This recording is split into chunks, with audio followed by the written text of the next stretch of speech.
السلام عليكم ورحمة الله وبركاته. ازيكم حبايب قلبي؟ عاملين ايه؟ وحشتوني جدا جدا جدا. النهاردة جايه لكم بقى بفيديو كده، يعني حاجة كده سهلة جدا وسريعة وفيديو بسيط. انا مسميها حلا الكسلانين، يعني اللي هو ايه، احنا عايزين ناكل حاجة حلوة ومش عارفين ناكل ايه، فهنقوم نجيب كيس جيلي كده ونعمله على طول. الفيديو النهاردة هعمل معاكم جيلي بالبرقوق.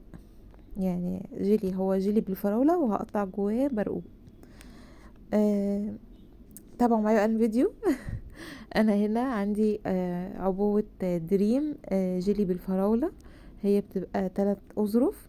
انا هستخدم في الوصفة بتاعت النهاردة ظرف واحد بس.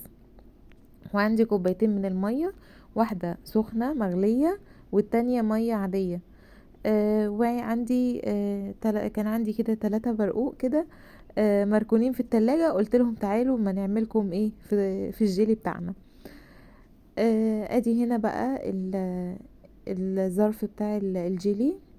هبدأ ان انا افضيه في الطبق، وهدوبه بقى في المية السخنة الاول. هنحط كوباية المية السخنة علشان ندوب الجيلي بتاعنا كويس جدا.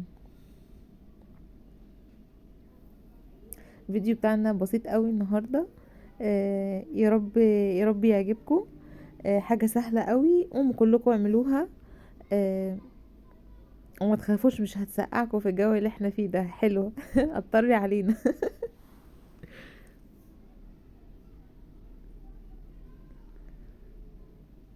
هنا بقى انا بدوب الجيلي بتاعي كويس كويس جدا. نفضل نقلب باستمرار لحد كل ال الحبيبات بتاعت الجيلي ما تدوب كويس. مهم. بعدين بقى هننزل بالكوباية المية العادية، مية من الحنفية عادي، ونقلب كله مع بعض لحد اما الحبيبات كلها تدوب.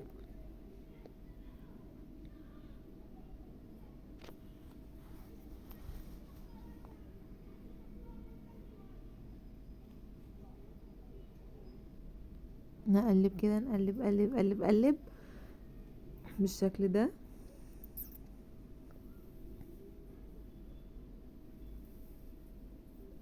بعدين بقى نجيب الفاكهة بتاعتنا ونقطعها، اي نوع فاكهة عندك، مش شرط. انا كان عندي برقوق، انتي ممكن تحطي موز، ممكن تحطي تفاح، الموجود عندك قطعيه وحطيه.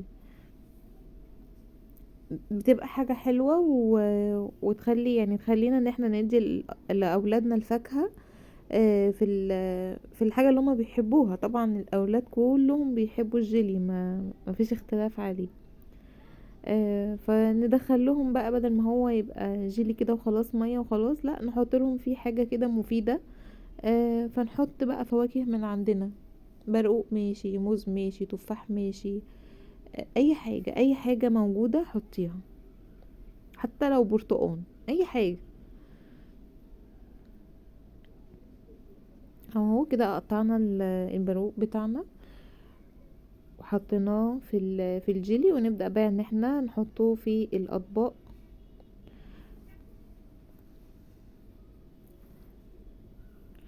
طبعا هو هياخد يعني حوالي، يعني من 4 ل6 ساعات في التلاجة على ما يمسك. فلو هنعمله، عايزين ناكله في نفس اليوم، يستحسن ان احنا نعمله الصبح اول ما نصحى، بحيث ان احنا على اخر اليوم يكون جاهز معانا ونقدر ان احنا ناكله.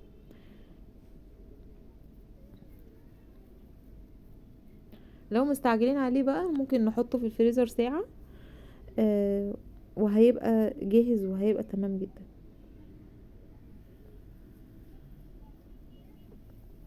اهو بقى بوزع الكمية بتاعتي في الاطباق كده بالشكل ده. حاجة سهلة وبسيطة، وهتفرح الولاد جدا ومن غير مجهود، ما تعبنيش فيها.